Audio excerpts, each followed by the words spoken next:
This is a quick review of the Hakko 599B-02 solder tip cleaner. As you can see here, it's just a gold pot that holds a brass sponge material. It opens up pretty simply like that, and you have this brass ball material that can be replaced pretty easily. They sell replacements for this. You also notice that the bottom catches the actual solder material, so it can be emptied very easily, and it goes back together just like so.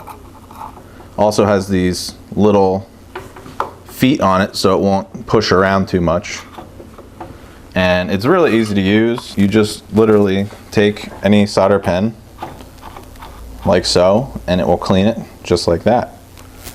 And it has many advantages over a typical sponge that you might use, like a wet sponge or wet newspaper, because it actually will not wear the tip. There you have it, the Hakko 599B-02 solder tip cleaner. Pick yours up today at T Equipment. Thanks for watching.